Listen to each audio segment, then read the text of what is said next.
أعوذ بالله من الشيطان اللعين الرجيم. بسم الله الرحمن الرحيم. الحمد لله الذي هدانا لهذا وما كنا لنهتدي لولا أن هدانا الله.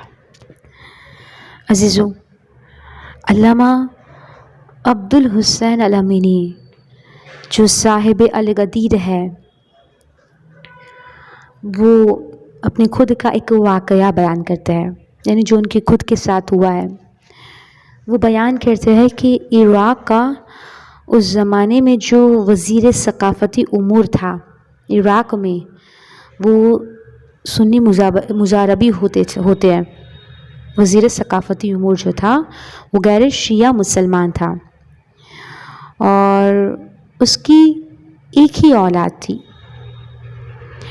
ایک دن وہ اتنی شدید بیمار ہو گئی کہ تمام طب اور تمام ڈاکٹرز نے منع کر دیا کہ نہیں، اب یہ تمہارا بیٹا ٹھیک نہیں ہو سکتا، اب اس کو مزید تکلیف نہ دو اور گھر کے کسی کونے میں ڈال دو تاکہ آسانی کے ساتھ اس کا دم نکل جائے۔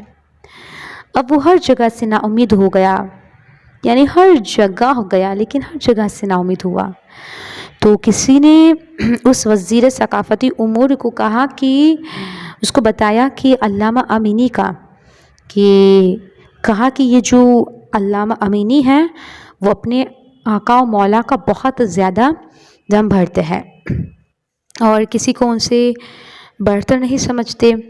تو باقاعدہ اس وزیر ثقافتی امور نے ایک خط لکھا، ایک لیٹر لکھا علامہ امینی کو، اور اس کے اندر اپنے بیٹے کی حالت لکھی اور لکھا کہ آقا امینی، میرا بیٹا مر رہا ہے، طبیبوں نے ہاتھ اٹھا لیا ہے، کیا آپ اپنے مولا سے شفا دلوا سکتے؟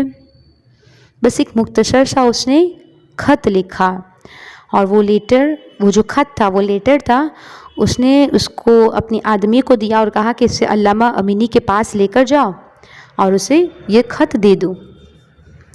جب وہ آیا تو لیٹر لے کر، جب وہ خط لے کر آیا تو دروازے کے باہر کھڑا اس نے نوک کیا، علامہ امینی نے خط کو لیا۔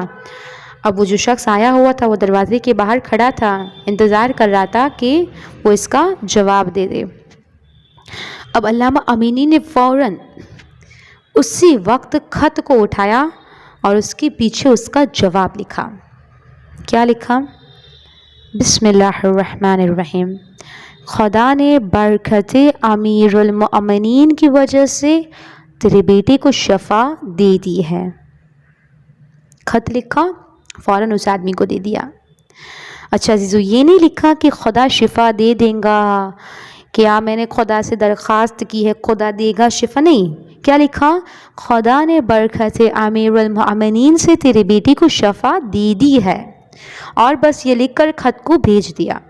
وہ شخص خط لے کر واپس آیا وزیر ثقافتی امور کے گھر، اور ادھر علامہ عبدالحسین الامینی اسی وقت روضہ امیر المؤمنین علیہ السلام میں پہنچ گئے، اور ذریعے امیر المؤمنین میں آ کر ایک جملہ کہا کہ مولا ایک حوالہ بھیج دیا ہے، ایک حوالہ بھیج دیا ہے، خلاصہ بس یہ ہے کہ عزت رکھ لیجئے گا۔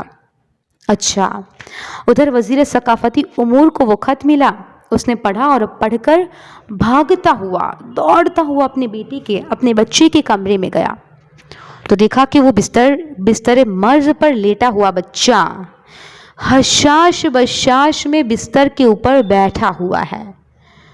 تو عزیزو، ہم نے دیکھا کہ حضرت امیر پر، مولا امیر المؤمنین پر پورے یقین اور اطمینان کے ساتھ، پورے یقین اور اعتماد کے ساتھ ان کا وسیلہ دے کر اگر ہم دعا کریں تو انشاءاللہ آپ دیکھیں گے کہ خدا کیسے اسباب کو پیدا کر کے دعا کو قبول کر لے گا۔ تو عزیزو، یہ واسطہ ہی ایسا ہے کہ خدا اہل بیت کے واسطے کو، چہردہ معصومین کے واسطے کو، اور خصوصاً مولا امیر المؤمنین کے واسطے کو رد نہیں کرتا۔